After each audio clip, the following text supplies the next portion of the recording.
Paul Lewis on Moneybox, and Understand the Economy with Felicity Hanna. For clarity, help or advice, listen on BBC Sounds.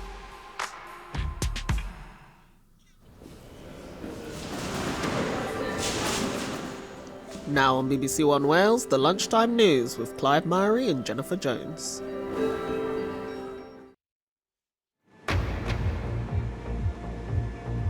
Today at 1, we're live in Ukraine, where President Joe Biden has made an extraordinary and hugely symbolic trip to the capital, Kyiv.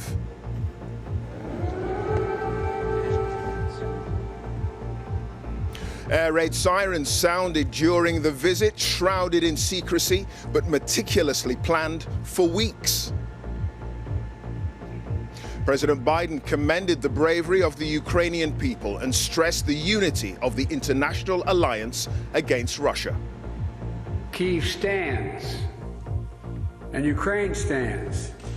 Democracy stands. The Americans stand with you, and the world stands with you. And the other main stories this lunchtime. The family of Nicola Bulley say they're in agony as they wait for police to identify a body found in the river close to where she disappeared. The true cost of a cup of tea, sexual exploitation on the tea farms that supply some of Britain's most popular brands. Scotland's Finance Secretary, Kate Forbes, enters the race to replace Nicola Sturgeon as SNP leader and First Minister. And after a tour of the UK, Dippy the dinosaur finds a new home in Coventry. In Wales today, the biggest walkout of ambulance staff in Wales, with more than half the workforce expected to be on strike over pay. And with strike action looming ahead of the England game, contracts for Welsh players remain a sticking point.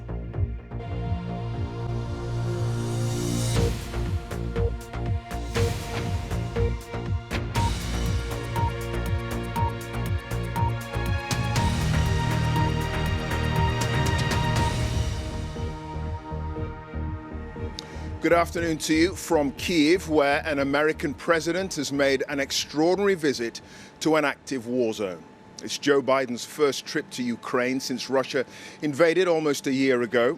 Rumors had been swirling for 24 hours that a high-level visitor would be here today, but the trip was shrouded in secrecy because of the inevitable security concerns.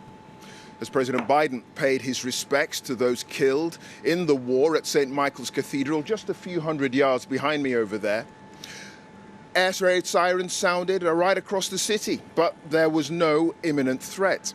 The president praised the citizens of Ukraine for their heroism in fighting off Russian aggression, while President Volodymyr Zelensky said the democratic world had to win this historic fight. Only a few weeks ago, he'd made a surprise visit to Washington to plead for Congress to give more weapons. Our Ukraine correspondent James Waterhouse has the very latest on a significant day in this year-long war. In a city no stranger